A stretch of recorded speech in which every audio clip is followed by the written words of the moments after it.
Alejarse de la familia. A través de nuestra plataforma virtual educativa, cada estudiante puede tener la mejor experiencia de aprendizaje a su tiempo y ritmo, contando con salones virtuales, charlas vía streaming, chat con los docentes y material para su estudio autónomo. Nuestra oferta académica amplia y variada cuenta con 9 programas de pregrado, abarcando campos de estudio como la administración, las ciencias sociales y políticas, la psicología y la comunicación social, así como con programas de tecnología en artes liberales y cursos libres, con los que les brindamos a nuestros estudiantes una constante actualización profesional. Cada curso está dividido en módulos y cada módulo en lecciones alojadas en nuestra página web. Cada lección tiene su propio material de estudio que incluye ejercicios interactivos, videos pregrabados, ebooks y lecturas complementarias. La interacción e intercambio de conocimiento no deja de ser fundamental para sacar el máximo provecho del aprendizaje. Es por ello que cada curso cuenta también con un foro en línea para que así los estudiantes puedan compartir sus ideas, preguntas y comentarios. Los cursos de modalidad dirigida incluyen, además,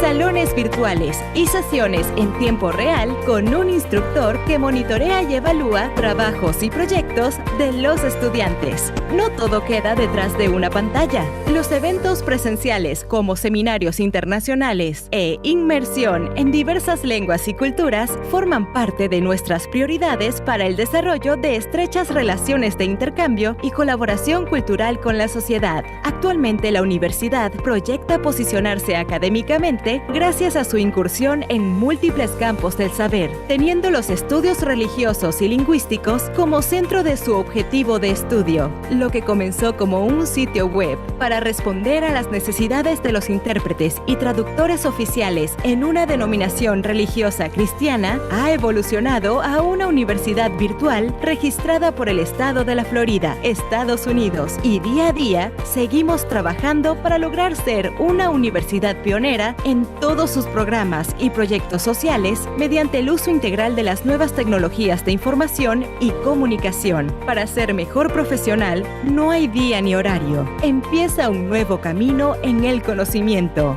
Zion International University es libertad.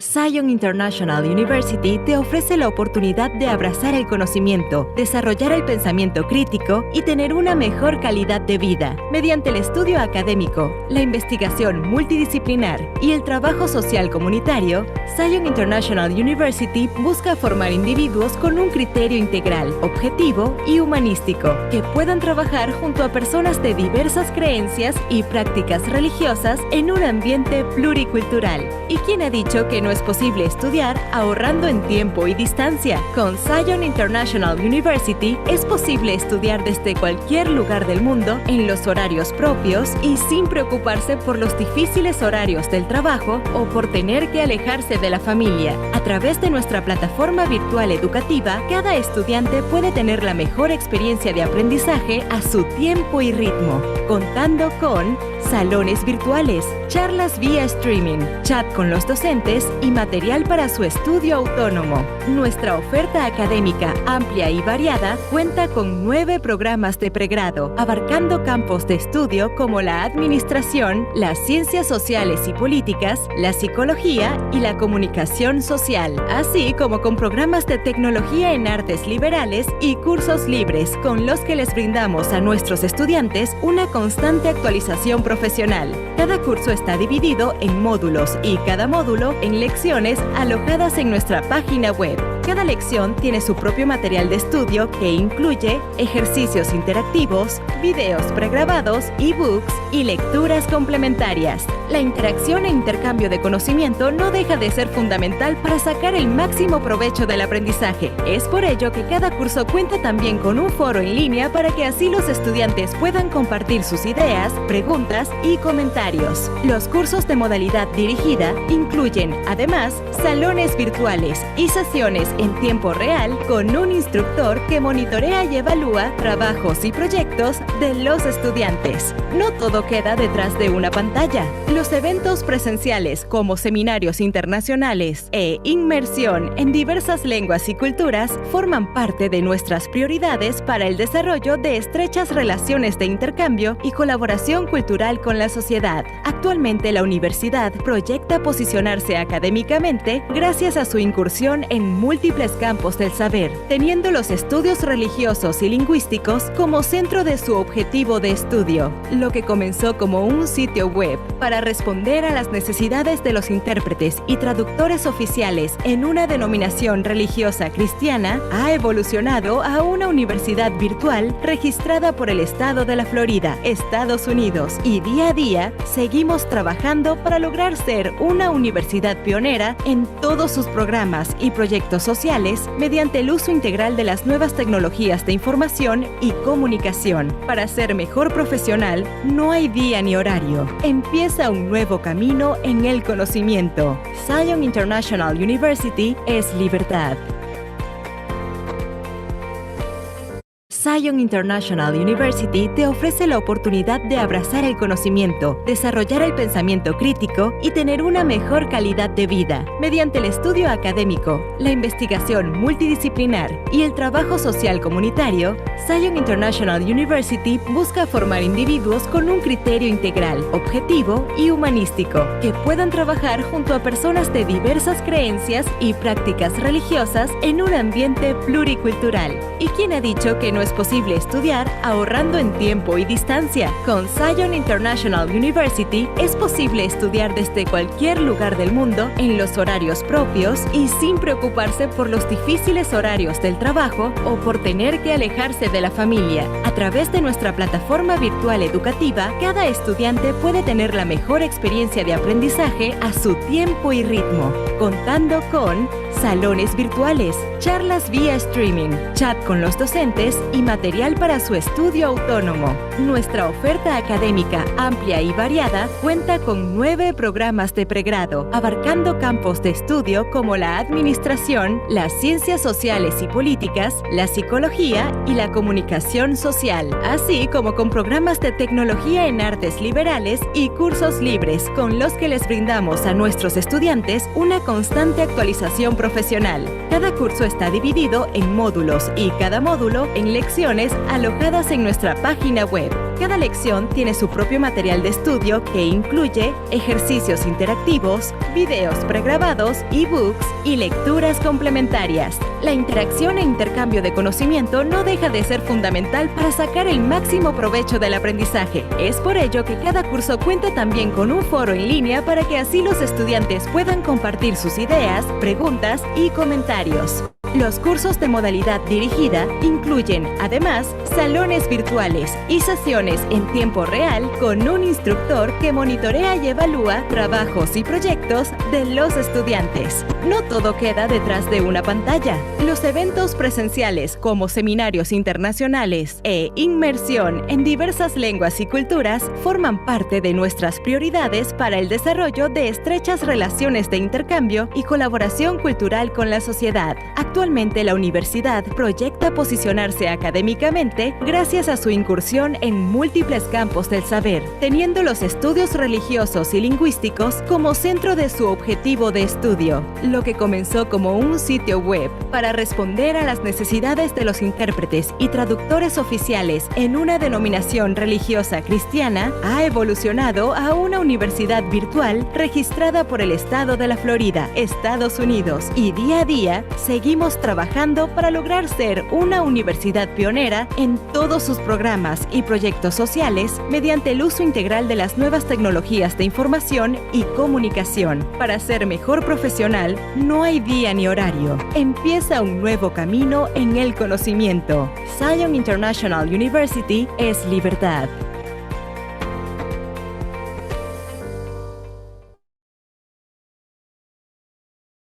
Muy buenas tardes para todos. Muchas gracias por estar en este segundo evento del ciclo de eventos regionales por la libertad religiosa.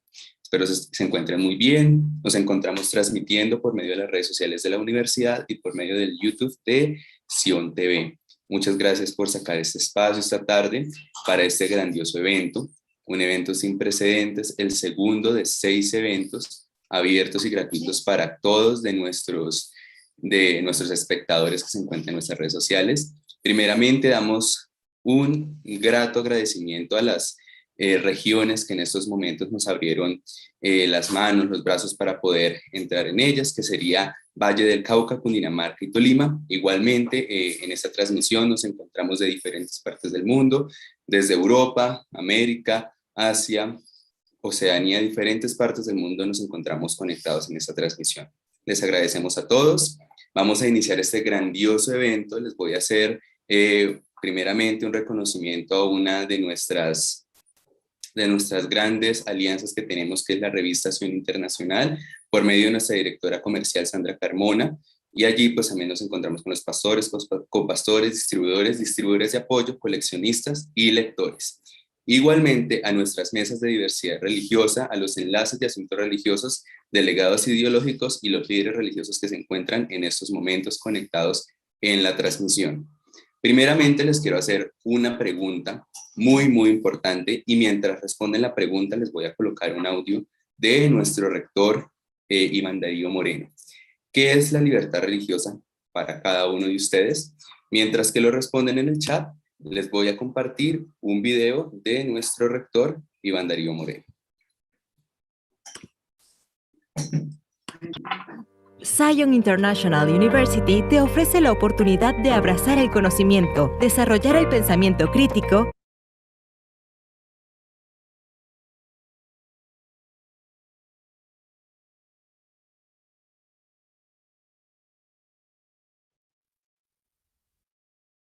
Me preguntan qué es la libertad religiosa y cómo hablar de esto en un entorno en donde hay personas que tienen diferentes religiones.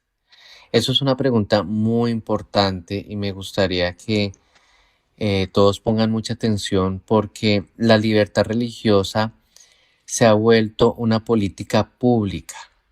Es decir, el derecho o la libertad de profesar una religión, pues ya existe en los derechos humanos, existe en muchas constituciones, pero realmente nunca ha habido una política pública que haga que eso realmente se respete en la práctica.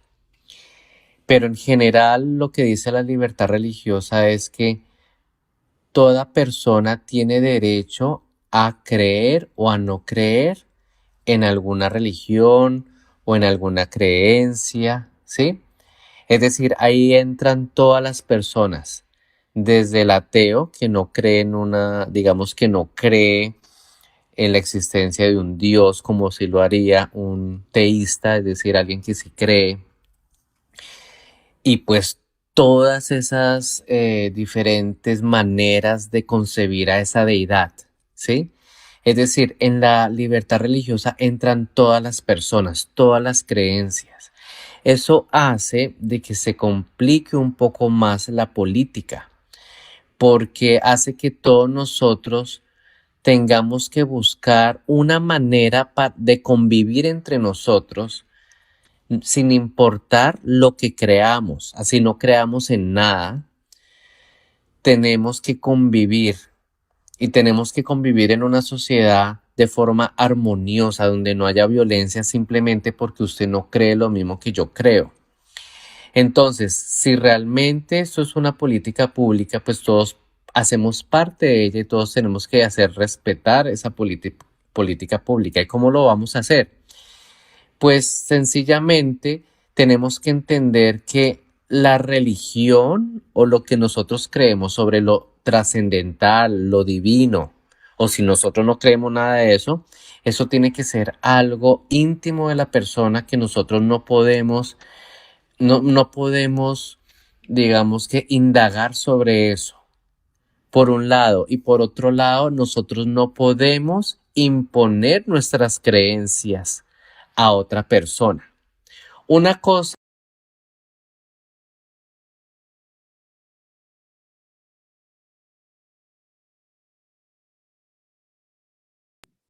Perfecto, acabamos de oír una de las palabras de nuestro rector Iván Darío Moreno, en donde nos da un preámbulo sobre qué es la libertad religiosa. En estos momentos vamos a irlos a cada uno de ustedes antes de dar paso con con la persona que va a estar a cargo de esta charla, que es William Renan, profesor del Instituto de Derechos Humanos y Libertad Religiosa. Leyendo aquí sus comentarios, observamos, Edinson Raúl Pereira comenta, según el artículo 19 de la Constitución Política Colombiana, toda persona tiene derecho a profesar libremente su religión y a difundirla en forma individual o colectiva. Es correcto. José Moreno comenta, la libertad religiosa es el derecho que toda persona tiene para creer o no creer y ser libre, profesar su creencia, y es un derecho. Correcto. José Ávila comenta, para mí la libertad religiosa es el derecho que tenemos para tener ese criterio de elegir en qué creer, de tal manera que no se limite dicha expresión como lo contempla nuestra Constitución Política. Es correcto. Esta charla de hoy, el profesor William Renan va a hablar sobre los desafíos que enfrenta la libertad política aquí en un país en donde hay muchas creencias y hay diferentes tipos de pensamiento, desde las personas que no tienen una creencia, o sea, desde un ateo, hasta una persona que profesa alguna religión. Con ello damos paso al profesor William Renan, quien estará a cargo esta tarde de esta conferencia. Muy buenas tardes, profesor. Muy buenas tardes a todos y a todas. Es un gusto poder compartir con ustedes en esta tarde. Gracias. Bueno, la labor que me han encomendado está referida a presentar algunos desafíos de la libertad religiosa en los tiempos que nos corresponden vivir, ¿no? Como bien señalaba el señor rector de Zion International University, pues la libertad, y como lo vi que lo escribieron varios, la libertad religiosa, pues no hay una definición unánime, no es pacífica el acercamiento, pero jurisprudencialmente en Colombia, asumiendo algunas de las definiciones convencionales del sistema internacional, sistema universal de derechos humanos, se ha definido como la posibilidad de creer, de no creer, de descreer. Y también la Corte ha dicho que lo que tiene en particular la libertad religiosa frente a otro tipo de libertades es que incluye una relación con Dios, ¿sí? Cual sea la idea de la divinidad que tenga la persona, es una relación trascendente, ¿no? Más allá de la dimensión meramente humana. Entonces, se define entonces la religión como una cosmovisión, y la libertad religiosa entonces es una garantía que el Estado debe prestarle a todas las personas para que puedan entonces creer, puedan no creer o puedan dejar de creer, ¿sí? Entonces hay obligaciones de abstención y también debe promover activamente políticas, como mencionaba el profesor Iván Darío, para que la gente pueda ejercer su derecho, su libertad en paz. Frente a la libertad religiosa, pues sabemos que está regulada en el artículo 19 de la Constitución Política, como bien mencionaron previamente y también en el chat. Pero más allá de eso, pues hay una ley, la ley 133, ley estatutaria de libertad religiosa, que excluye expresamente los fenómenos parapsicológicos y el satanismo, ¿no? En la ley estatutaria de libertad religiosa hace esa precisión. En otros países, como en Estados Unidos, en el ámbito de las espiritualidades y de la religiosidad, se incluye este tipo de prácticas, ¿no? Pero para Colombia no es así. Frente a la libertad religiosa, entonces, hay un sinnúmero de pronunciamientos por parte de la Corte Constitucional, y ha generado una gran cantidad de escenarios constitucionales, ¿no? La libertad religiosa en la educación, la libertad religiosa en materia de salud, en materia de hospitales, en materia de hospitales, en materia de escuelas, en materia de batallones de la prestación del servicio, en materia de trabajo, ¿sí? Hay realmente muchos escenarios constitucionales y aparte de estos escenarios constitucionales hay diversos subescenarios constitucionales, ¿no? Por ejemplo, en materia de educación, el escenario de la libertad religiosa, se han desatado muchos casos, se han fallado por parte de la Corte Constitucional y de las altas cortes, casos relacionados con las clases, con la necesidad de recibirlas o de no recibirlas, de indumentarias, de los docentes a cargo o que no están a cargo.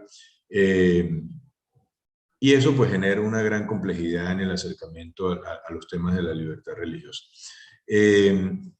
Para efectos de sistematizar un poco la presentación, he escogido de la ley 133 algunos de los elementos de la libertad religiosa tal y como están concebidos para el país, ¿no? Dado pues que vamos a hablar de algunos desafíos contemporáneos de la libertad religiosa. Entonces, estos elementos de la libertad religiosa, el primero que se refiere como derecho individual de libertad religiosa ese derecho de profesar la creencia que libremente se escoja o de no profesar ninguna, realmente en general se protege, en general. En público no se indaga sobre las creencias, no se pregunta en los censos del DANE.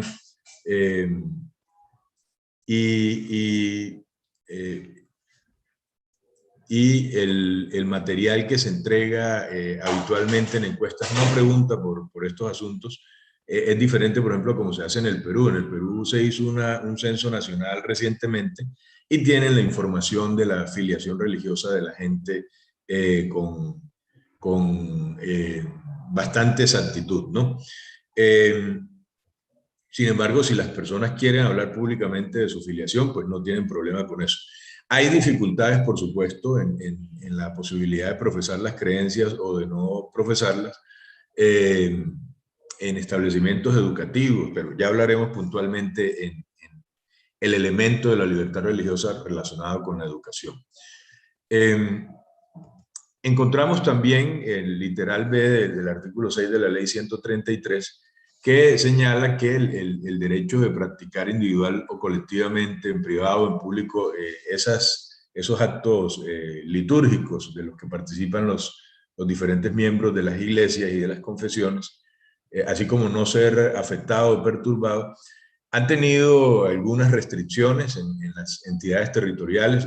Yo hablaba sobre estos mismos temas en Pereira en el mes de julio del presente año, con ocasión del Día Internacional de la Libertad Religiosa, y les mencionaba que hay restricciones con los planes de ordenamiento territorial, con los planes básicos de ordenamiento territorial o con los esquemas de ordenamiento territorial, dependiendo de la población de la entidad territorial, porque se permite la ubicación de templos solamente en algunos lugares que tengan cierto tipo de urbanismos, y a veces se teme o es el riesgo de que se solapen reglas simplemente para excluir o impedir que se establezcan templos en lugares que los podrían tener, ¿no?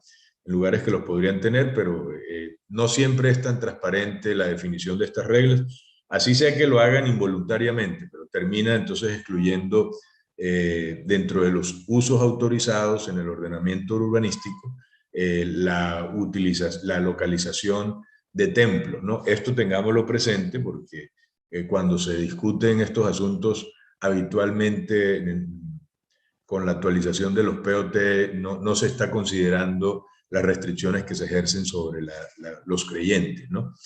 En cuanto al derecho individual de libertad religiosa relacionado con recibir sepultura digna, así como recibir los rituales funerarios, encontramos que recientemente, con ocasión del COVID, pues hubo una restricción para todos los que tuvieron fallecidos por las razones de salubridad pública que se adujeron en su momento. También cuando son municipios muy pequeños, habitualmente es un solo cementerio, es confesional, hay restricciones ahí.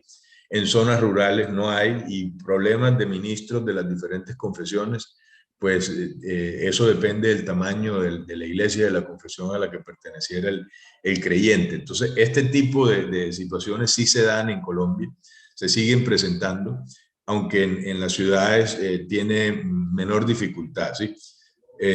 Pero sigue siendo un desafío de la libertad religiosa actualmente. Frente al derecho a contraer matrimonio, el concordato pues le reconoce efectos civiles, que es una ley de la República, ¿no?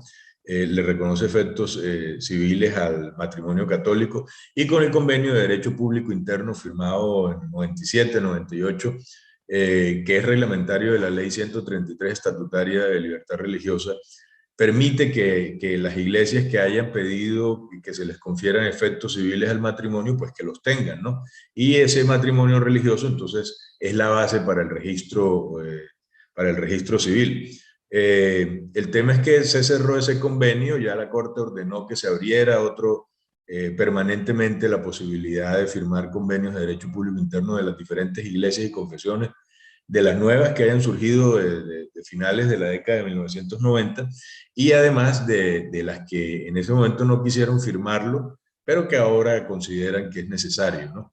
Entonces, eso depende del avance del Convenio de Derecho Público Interno. La Dirección de Asuntos Religiosos del Ministerio del Interior tiene en trámite, en consulta, como lo estipula el Código de Procedimientos Administrativos y Contencioso Administrativo, tienen consultas el proyecto de decreto de convenio de derecho público interno, ¿sí?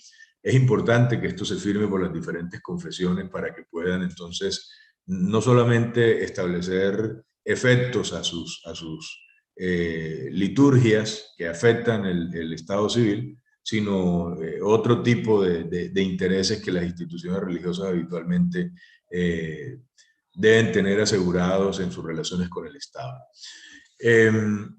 La garantía de no ser obligado a practicar actos de culto o a recibir asistencia religiosa contraria a lo que la gente cree, esta garantía pues es conculcada a veces, cada vez menos ocurre, pero todavía se sigue dando, especialmente en la fuerza pública, ¿no? También se da a veces en el sector educativo, en las escuelas, y especialmente en las instituciones educativas privadas, porque dicen que son confesionales y que la gente sabe cuando firma la matrícula que esa es una institución confesional. Bueno, pues les informo que eso no está permitido, ni siquiera el decreto reglamentario de la educación religiosa, el decreto 4500, permite que esto se haga. También aplica, y la ley estatutaria de libertad religiosa, para las instituciones de educación privada. Eso es una garantía, un derecho fundamental, o sea que no hay ámbito donde no se pueda ejercer. La gente que entre a estudiar a una institución educativa privada que no sea de la religión de la que es la institución educativa, pues simplemente se abstiene de recibir la educación religiosa y sí, no está obligado además a participar en este tipo de liturgias o de actos de adoración o de culto o como se llamen, se denomine ese tipo de medidas. La asistencia en los lugares sanitarios, en los cuarteles, está reglamentada la asistencia religiosa en cárceles, el decreto 1519 del 98, aunque todavía muchas personas recluidas, muchas personas internas en las cárceles recurren a tutela para proteger su derecho, ¿no? Aunque falta aquí, en Chile, por ejemplo, ya hay un decreto de capellanías, que es para la asistencia religiosa en cuarteles y en centros sanitarios. En España también hay este tipo de medidas. A nosotros nos falta avanzar en ese tipo de reglamentación, ¿sí? Ha sido más una intervención jurisprudencial, digamos, a través de sentencias. La Corte ha venido modelando el campo, ¿no? Frente al derecho de recibir información religiosa, pues vemos que falta formación. que sea general, ¿no? Que no sea confesional. ¿Por qué esto? Porque hay un gran número de universidades católicas, digamos, y hay un número muy pequeño de instituciones de educación superior protestante, ¿no? Hay una bautista en Cali, hay una adventista en Medellín, pero no hay universidades, más universidades confesionales de un espectro más amplio, uno, y dos, en la teología que reciben son teologías confesionales, entonces no hay algo así como una teología para el ecumenismo, que no tenga una mirada estrictamente doctrinal, ¿no?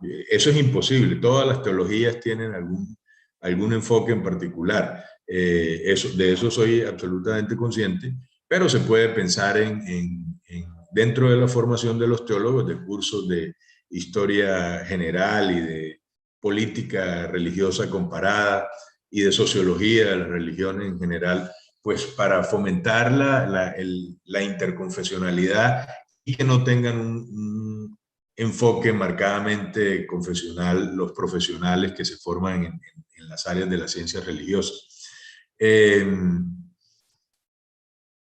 Adicionalmente, pues la gran mayoría de las iglesias pentecostales y neopentecostales en Colombia, pues tienen sus propios institutos o centros de formación o seminarios bíblicos, tienen diferentes denominaciones, pero esto se hace de manera informal.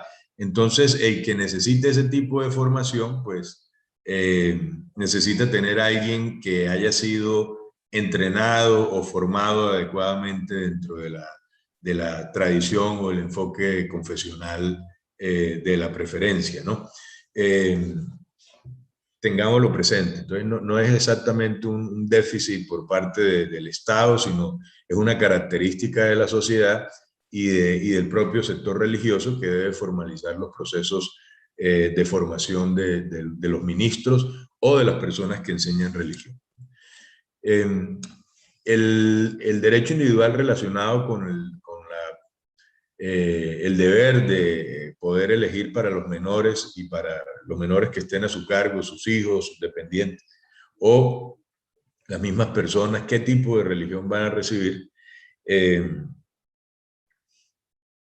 pues encontramos que hay una reglamentación, me refería a ella, el decreto 4500 de 2006, pero el asunto, pues por supuesto, no está agotado.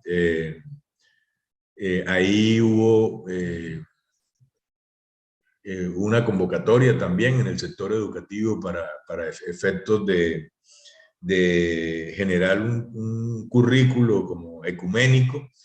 Solamente se recibió para los temas de la educación religiosa una propuesta de la Conferencia Episcopal Colombiana. Entonces realmente es que no hubo mayor aporte por parte de las iglesias, ¿no? Esto para que lo tengamos presente. Recientemente en España la ley CELA se ha estado debatiendo porque modifica, entre otras cosas, las asignaturas de religión, y allá la discusión, que también se traslada a Colombia, la discusión es entre la priorización para la educación de cultura religiosa que llaman ellos, o sea, historia comparada de las religiones o sociología de las religiones, y no tanto en educación confesional, ¿no? Yo no pierdo de vista frente a este debate que los instrumentos internacionales de derechos humanos, cuando dicen que se le debe garantizar a los padres la posibilidad de formar a sus hijos en la religión de su preferencia, pues esto también fue el enfoque que acogió la ley 133. O sea, el enfoque de la educación religiosa como educación confesional no está desorientado. El tema es que se le debe garantizar a todos, y la libertad religiosa sobre todo en su fase histórica inicial, pues cuando se crea es para garantizar los derechos de las minorías religiosas frente a las mayorías religiosas que tenían el control del aparato estatal, ¿no? Entonces debemos tener presente esto, que es necesario que se garantice a todos el derecho de educarse religiosamente de manera confesional, si es su deseo, y si se quiere una base del acercamiento al tema religioso, pues debe ser un acercamiento desde el punto de vista de la cultura religiosa, pero que no tiene ningún enfoque confesional en particular, ¿no? Ni siquiera basado estrictamente en el cristianismo, porque hay que hacer algo también de sociología comparada de las religiones, ¿no? Con el budismo, con el islamismo, con las grandes religiones del mundo, por lo menos, porque hay muchísimas religiones y no se va a alcanzar a trabajar todas, ¿no? También sigue ocurriendo en muchas partes de Colombia que hay nombres confesionales en las instituciones educativas, ¿sí? Esos nombres confesionales, pues ustedes los van a ver, nombres de santos o nombres religiosos, que no está bien que esto ocurra, pues porque esto es un estado neutral, ¿no? Un estado aconfesional, ¿sí? Y si es aconfesional, quiere decir que no tiene una confesión oficial. Entonces, esto debemos tenerlo presente porque las instituciones públicas no pueden tener este tipo de nombres. Por supuesto, las instituciones de educación privada, si lo quieren hacer, está permitido, ¿no? Está permitido para ellos. Pero eso no significa que estén habilitados para impedir o para obligar a los que estudian ahí a que todos reciban la educación religiosa que promueven.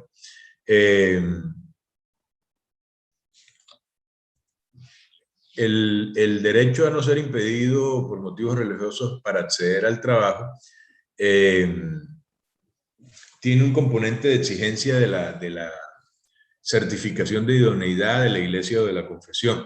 Aquí, como les decía, pues no hay una oferta plural en educación religiosa, no la hay, no hay una oferta plural, pero adicionalmente las universidades estatales no ofrecen aquí educación religiosa.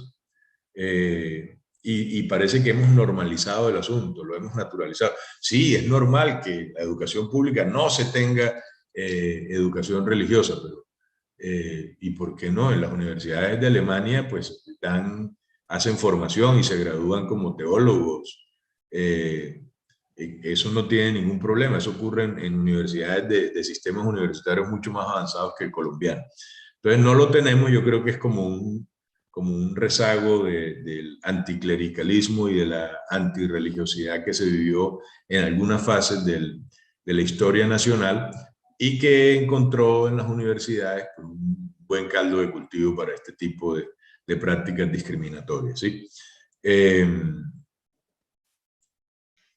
Frente a la posibilidad de reunirse con fines religiosos, bueno, en el uso del espacio público, pues sabemos que hay restricciones que trae el Código Nacional de Convivencia, el Código de Policía, así como las leyes de ordenamiento territorial que restringen la localización de lugares de culto y no consensúan las medidas de restricción, ¿no? para las confesiones religiosas en lugares que se les podrían facilitar. Frente al elemento de la libertad religiosa contenido en el artículo 7, pero en función de las iglesias y confesiones, o sea que ya estamos hablando de la dimensión colectiva del derecho o institucional más bien, el derecho de establecer lugares de culto o de reunión, pues como habíamos dicho antes, pues presenta un desafío por las restricciones urbanísticas, ¿sí? Frente a tener y dirigir institutos de formación y de estudios, este derecho no se está atendiendo, digamos, porque aquí se deja como a la libre iniciativa y realmente que una universidad empiece a andar es muy costoso por todas las exigencias del Viceministerio de Educación Superior, que además están bien hechas para garantizar que no haya universidades como muy flojas que no otorguen ni las más mínimas garantías. Pero sí deben formalizarse los institutos de formación y de los estudios teológicos, ¿sí? Esos certificados de estudios, pues se supone que deben estar posibilitado el reconocimiento a través del convenio de derecho público con la iglesia o con la confesión. Han avanzado los que firmaron, los 20 y algo que firmaron en 97, 98, pero las demás iglesias o confesiones no tienen. Y el último dato que recuerdo del Registro Nacional de Entidades Religiosas, estábamos hablando de alrededor de 4.000, de 5.000 iglesias, sí, ya muy creciente el número. Adicionalmente, pues, se le pidió en su momento al SENA que en los programas técnicos laborales, pues que creara un programa de formación teológica, dado que hay programas de formación teológica en muchas otras cosas, ¿no? Nos parece increíble, había hasta uno en astrología y cosas así. Ahora los temas religiosos que son de mayor uso por la población y de mayor necesidad, pues se podría también tener ahí este tipo de formaciones y de las certificaciones respectivas, ¿no? En cuanto a la exención de impuestos, pues los consejos los conceden y como la Corte ha dicho que en aplicación del principio de igualdad, pues se debe dar o dispensar a todas las organizaciones el mismo tratamiento, pues se dan, pero los trámites que imponen los prerequisitos demoran la concesión de este tipo de facilidades en las diferentes entidades territoriales, ¿sí? En general, entonces, vemos que la libertad religiosa, pues, tiene el deber de hacer una caracterización del actor religioso.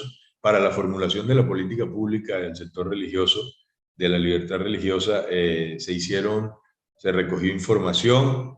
Dentro de la política quedó el deber de la caracterización de los actores religiosos, pero esto quedó como una responsabilidad nacional y realmente es un proceso costoso que debería ser descentralizado para que pudieran las entidades territoriales avanzar en esa caracterización y además pues necesita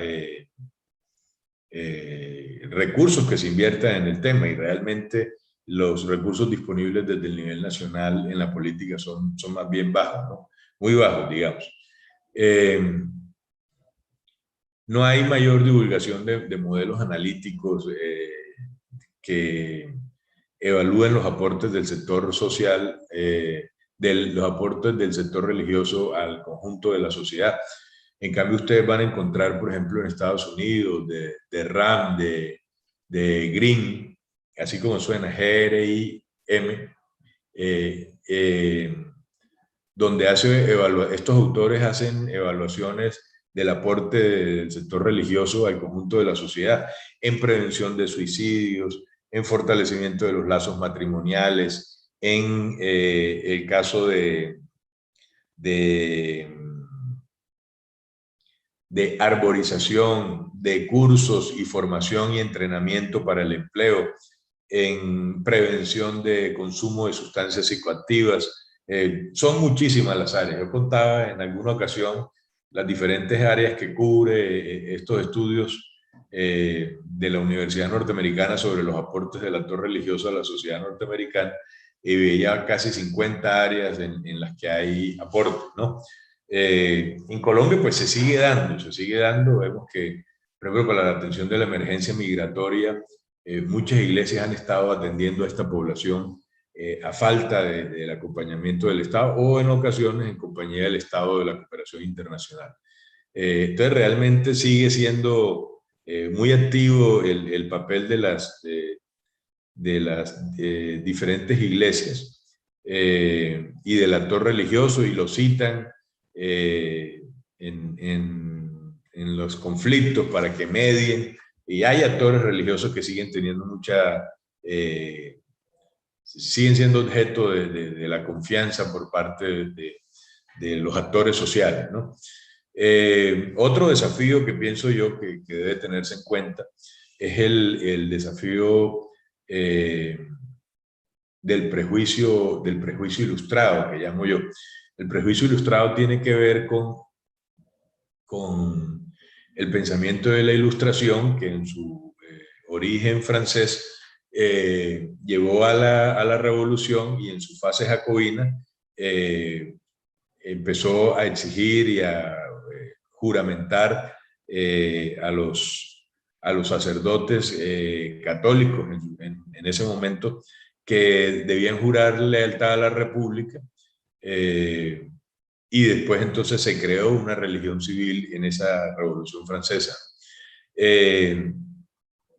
lo cierto es que en esa idea ilustrada se ha querido atar a la religión con la presencia de violencia, ¿no? Entonces se dice que ha habido guerras religiosas, que la religión exhorta a la confrontación y al conflicto, y más allá de que se hayan presentado algunas situaciones en las que probablemente quepa el término, lo cierto es que el escenario de la religión con la violencia no es un escenario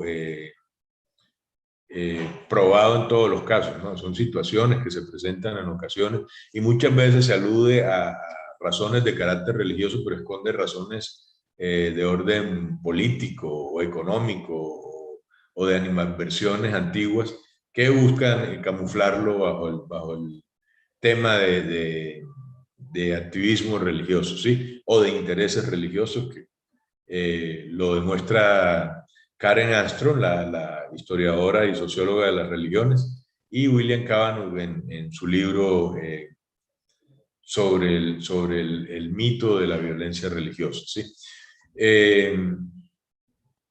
Otro desafío, entonces, es que se considere que el Estado laico es el único modelo posible para regular las relaciones entre las religiones y las confesiones o el Estado, ¿sí? Esto no es así, no se presenta así. Además, el Estado en Colombia no se llama Estado laico, como ocurre en Francia, donde el artículo 1 de la Constitución dice que Francia es una república francesa, que Francia es una república laica, corrijo, perdón. Esto para tenerlo presente, porque en Colombia no hay ningún artículo que diga que Colombia es una república laica, ¿sí? Aquí se habla de que el Estado es laico es por una definición de la Corte Constitucional, que pues no tiene, y ya lo he dicho reiteradamente, que no hay fundamento en la Asamblea Nacional Constituyente para declarar que ellos pensaron en definir al Estado colombiano como un Estado laico, ¿sí? Adicionalmente, pues la Dirección de Asuntos Religiosos pues promovió una red de académicos independientes, ¿no? Para que promovieran el conocimiento del actor y del sector religioso. Pero esto no se dio y básicamente pues porque los funcionarios salen, entonces salió la directora de Asuntos Religiosos, y requiere también una inversión y que las universidades se vinculen, ¿no? Hay que hacer la promoción. Yo mismo soy profesor universitario aquí en Colombia con CIU y con otra universidad, pero la comunidad académica es más bien pequeña, ¿no? Hay muchas resistencias y muchos prejuicios contra los ciudadanos de fe o los ciudadanos creyentes, como les dice Marta Nussbaum, ¿no? Entonces hay que generar una dinámica para que la red de académicos independientes se movilice a trabajar los temas del sector religioso, de los actores del sector religioso, dado que son temas con tanta trascendencia y con tanta legitimidad de estudio como los restantes temas que la academia habitualmente acoge como área de estudio, ¿no? Son las 2:49, entiendo que tenía hasta 30 minutos para hacer la presentación. ¿Me corriges? Tranquilo, sí, señor. Puedes concluir ¿Sí? la presentación sin ningún inconveniente. Ahorita damos paso a las preguntas. Bueno. ¿Cuánto me queda? Perdón. El tiempo que desees tomar para... Bueno. Frente a la libertad religiosa, tengamos presentes algunos datos, ¿no? La política de libertad religiosa fue adoptada en Colombia en 2018, el decreto 437, 2 resoluciones promovieron su difusión y su adopción local. En un balance a junio 30 se decía que había sido adoptada en 14 departamentos y que la llevaban 70 municipios, ¿no? De estos 70, pues, quien más avanzado en términos absolutos es Risaralda, creo, porque le faltaban solo 2 municipios al mes de julio. Tolima también ha avanzado mucho, tiene un sector, la enlace, una abogada muy dinámica, entre otras cosas también profesora de la certificación. Entonces, el Tolima ha sido muy dinámico, el Valle del Cauca muy dinámico. Ustedes van a ver que los partidos políticos de base religiosa, bueno, durante mucho tiempo fue Mira el único partido de base religiosa, ahora es Mira y el Partido Justas Libres, que promueven pues estos temas de interés religioso en la esfera pública, y con algunos aliados de partidos tradicionales, ¿no? Entonces han logrado que estos temas se instalen y se puedan discutir y se conviertan en temas de interés de la agenda pública y se genere, como se generó aquí, una política pública de libertad religiosa, ¿no? Es importante que los actores del sector pues, se expongan a información como esta o a procesos de formación como los que hace Zion International University, porque permiten adquirir herramientas conceptuales y se va formando masa crítica afín a la promoción de los intereses del sector religioso, y pues es una oportunidad de alguna manera que tiene las personas del sector de poder hacer este tipo de formaciones, ¿no? Cerrando, pues les manifiesto que el sector religioso pues, es muy dinámico, no solo en Colombia, en general en América Latina, según el estudio que hizo el Pew Research Center en 2014 sobre religión en América Latina, señalaba que aquí está la URL para los que estén tomando fotos de las diapositivas, está en español este estudio además, y ellos señalan en 2014 que los protestantes han ido creciendo en América Latina. En Colombia, además, el 74% de los protestantes actuales, o evangélicos, o cristianos, como le llaman aquí, fueron criados en el catolicismo, ¿no? Entonces hay un proceso de conversión o de cambio religioso de una religión mayoritaria a una religión minoritaria, ¿no? Esa es una característica marcada en Colombia, el país que tiene más marcado este cambio o transformación de la religión de origen, pero también pasa fuertemente en Paraguay, en Perú, en Ecuador, en Bolivia, ¿sí? Bueno, adicionalmente también encontramos que de las personas que cuando eran niños a fecha de hoy, han hecho la variación, ¿no? Entonces se estima aquí en la columna de la derecha el cambio neto de la crianza católica a actualmente católicos. Estos datos no los generé yo, esto es un instituto de investigación de Estados Unidos que investiga muchas cosas, ¿no? Muchos temas, pero dada la particularidad de que América Latina pues era mayoritariamente católico, pues entonces por supuesto que se explica que de ahí sea la mayor parte de las transformaciones del actor religioso, ¿no? Que pasa de católico a otra religión, mayoritariamente cristiana, ¿no? Aquí todavía la población musulmana, judía, budista y de otras religiones todavía es una población muy pequeña, ¿no? Muy pequeña. Las afiliaciones religiosas de los latinoamericanos pues llevan a que mayoritariamente todavía sean católicos, pero vemos que va creciendo el número de protestantes en cada uno de estos países, ¿no? Y van cambiando rápidamente de una década a otra. Los que no tienen alguna religión en particular, o son ateos, o son agnósticos, pues donde más han crecido es en Uruguay, que equivalen al 37% del total, y en República Dominicana, donde llegan al 18%, ¿no? Los hispanos en Estados Unidos son también alrededor del 18%, y en Chile son el 16%. Países como Colombia, aquí los que no están afiliados son el 6% de las personas, ¿no? Según las encuestas que hizo el Pew Research Center. Bueno, yo dejaría ahí para las preguntas. En esta certificación, yo ahora estoy a cargo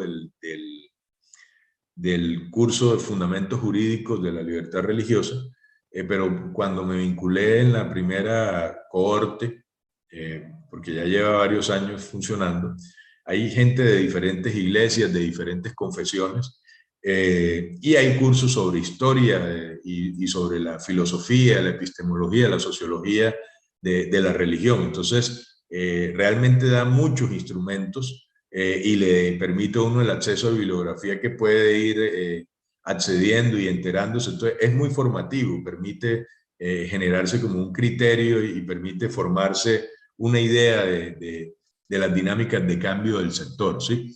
Entonces, hoy he pedido que me permitan hacer la presentación, porque de verdad pienso que es un buen escenario, una buena plataforma para poder adentrarse en el conocimiento de estos asuntos, ¿sí?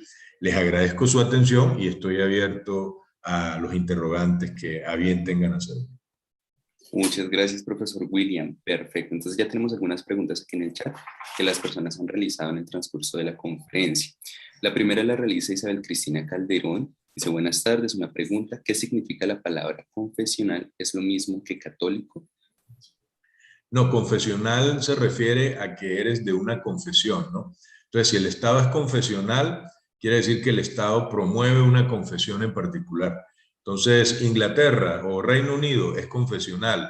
¿Por qué? Porque el rey o la reina, para poder ser reyes o reinas, tienen que ser anglicanos, ¿sí? Pero realmente el Reino Unido es muy democrático y las restricciones que existían en el pasado a la libertad religiosa ya no existen. Antes Colombia pues decía en la Constitución y la mayor parte de los estados hispanoamericanos que había una religión mayoritaria que era la del Estado y que el deber del Estado era protegerla y garantizar sus derechos. Y a eso se refiere con confesional, que el Estado asume una religión como la religión del Estado, ¿sí? Perfecto. Over Pavón pregunta, ¿qué deben hacer las diferentes instituciones del Estado para afrontar la migración y la libertad religiosa que ella trae? Desde la jurisprudencia, las políticas públicas y las leyes existentes, la academia, entre otras. Bueno, Colombia tiene unos deberes convencionales del Sistema Interamericano de Derechos Humanos, del Sistema Universal de Derechos Humanos, que están compuestos por los diferentes convenios, pactos, tratados, protocolos y demás instrumentos internacionales que obligan al país. Cuando Colombia inobserva sus compromisos, pues puede ser sujeto a demandas en la jurisdicción de la Corte Interamericana de Derechos Humanos, ¿no? Además, la Constitución pues fija artículos 18 y 19, derecho de libertad de conciencia, libertad religiosa, libertad de cultos, en el 13, principio de igualdad y de no discriminación, entre otros, por la identidad religiosa. Entonces, este es un asunto constitucional, ¿no? Esto es un asunto constitucional, es un deber de todo el mundo. Entonces hay que construir una postura. Yo mismo hasta alrededor del 2014 leía eventualmente 1, 2, 3 libros sobre el tema, pero no había hecho un estudio sistemático del asunto. Realmente la obligación es de garantía por parte de los actores estatales, pero la libertad religiosa, como muchos otros derechos fundamentales, también puede ser vulnerada por particulares, ¿no? Cuando yo digo muchos otros actores y otros derechos fundamentales piensen ustedes en los prestadores de servicios públicos de agua, por ejemplo. No todos son estatales, te vulneran el derecho a los servicios públicos o a la salud o a la vida, ¿sí? Lo mismo el derecho de la libertad religiosa, es un derecho fundamental. El Estado tiene que abstenerse de afectarlo, pero también si un particular lo afecta, pues tiene que tomar los correctivos y corregir, ¿no? O sea, corregir efectivamente, quiero decir, no de nombre. Entonces hay obligaciones de abstención y hay también obligaciones de hacer obligaciones activas, positivas, no meramente negativas. Y el deber que nos corresponde a nosotros como personas realmente es estudiar, no nos queda otra. Si esto es un tema que le interesa a cada uno de nosotros, pues nuestra obligación es estudiar y aprender, ¿sí? Estudiar y aprender para que como los ciudadanos de fe o ciudadanos creyentes, que somos titulares de derechos, pues también hagamos valer en la esfera pública nuestros derechos individuales y colectivos a la libertad religiosa, ¿sí? Esa es como mi balance. Perfecto. Tenemos otra pregunta por César Hernández. ¿Qué se debe hacer para poder estar en los POT como participación ciudadana, con ello participar en el ordenamiento territorial al sector religioso? Bueno, los POT no se pueden hacer si no se consulta el Consejo Territorial de Planeación, donde hay representantes de diferentes sectores, y además hay mesas de trabajo que habitualmente hacen. Apenas ustedes sepan que se está tramitando un POT, hay que hacer parte de las mesas de trabajo sectoriales o las generales o hacerse elegir como parte del Consejo Territorial de Planeación o ir al debate en el Consejo. O sea, va a haber muchas instancias donde se va a debatir, usted va a poder conocer y donde le van a poder dar la palabra para que usted haga intervenciones y cuestione o promueva, reconozca, destaque o también sugiera correctivos en el caso de que es lo más probable que va a acontecer, porque se invisibiliza el sector religioso. Perfecto. Vamos a dar paso a unas últimas 3 preguntas. Adelante. La siguiente iría por Nubia Rosa Pérez. Dice, buenas tardes, doctor William. Saludos de Arauca, Arauca. Quiero hacer una pregunta. ¿Es viable trabajar desde la política pública el cambio de los nombres de las instituciones públicas que tienen nombres de santos? Sí, por supuesto. Eso es una obligación del Estado. Recordemos, el Estado tiene el deber, artículo 13 de la Constitución, de garantizar la neutralidad y de no discriminar a nadie.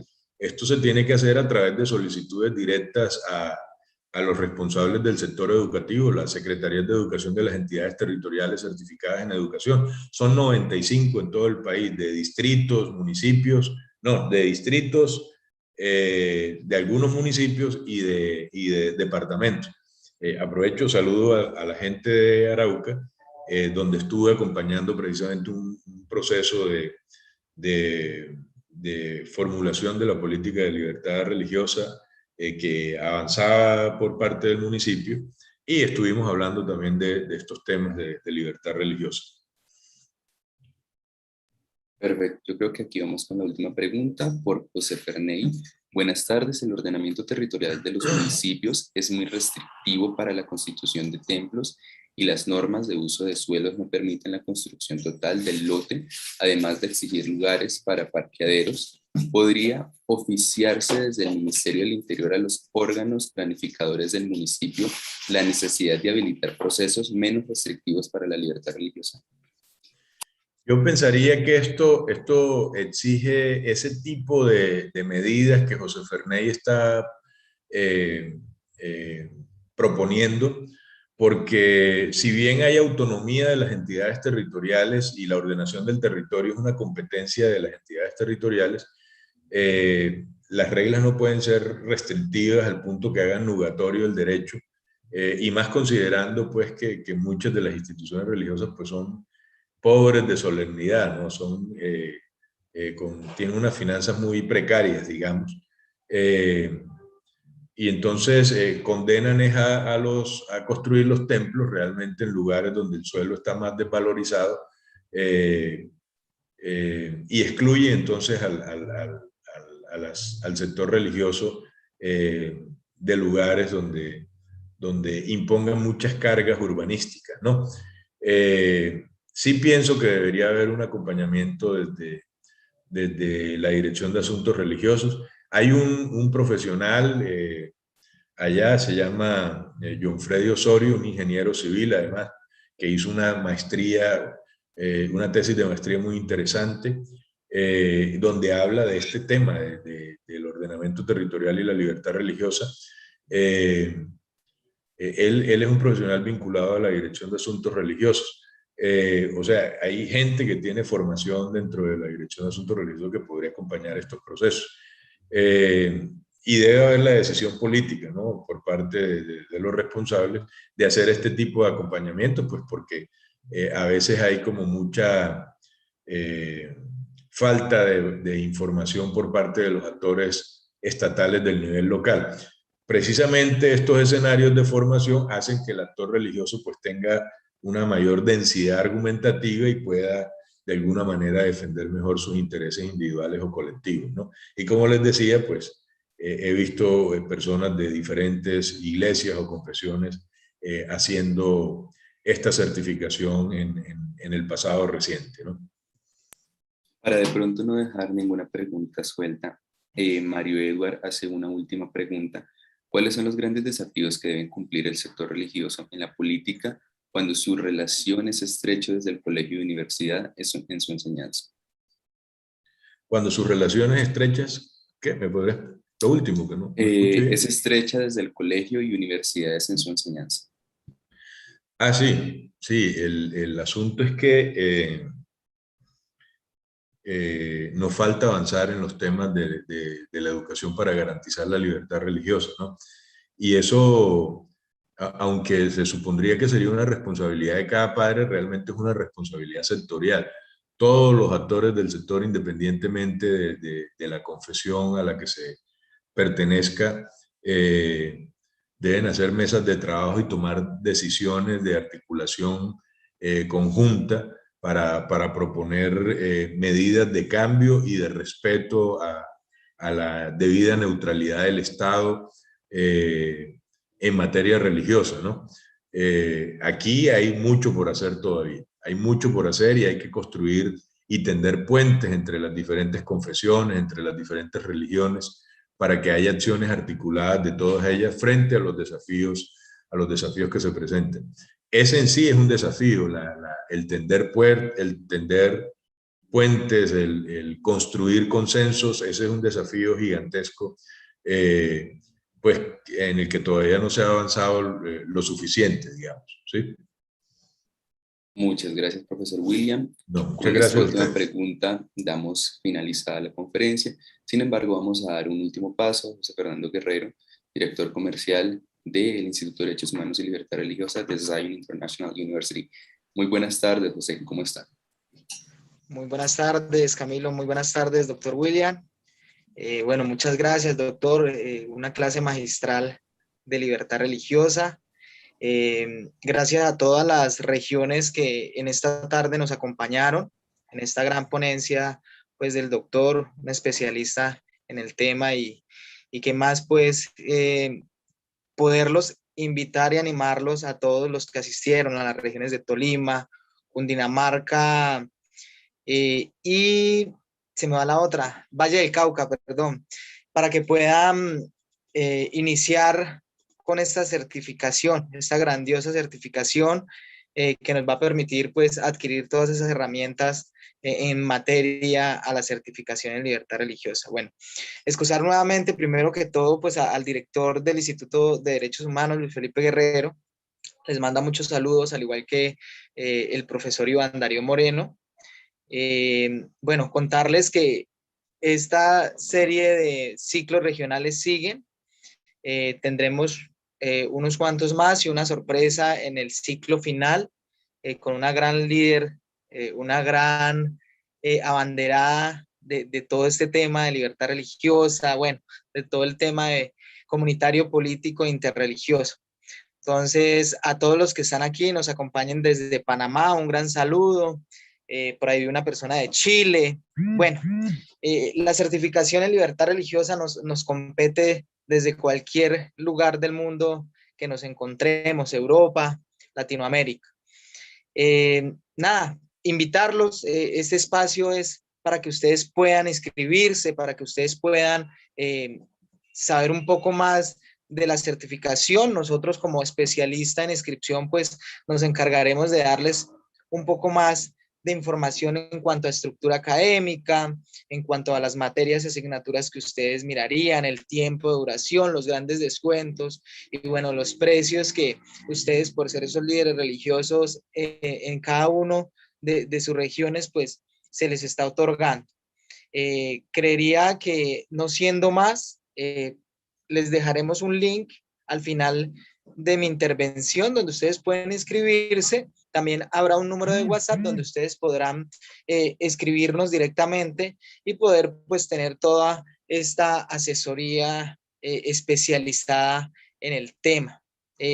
Muchos saludos para todos. Los invitamos nuevamente el día sábado, dentro de 8 días, a otro encuentro de los ciclos regionales que se están realizando. Muchas gracias, doctor. Muchas gracias, Camilo, por este espacio. Y bueno, los esperamos y que sean ustedes los próximos expertos consultores en temas de libertad religiosa. Adiós. Muchas gracias para todos y con ello damos fin a esta segunda charla del ciclo de conferencias regionales por la libertad religiosa. Que tengan una muy, muy buena tarde. Hasta luego.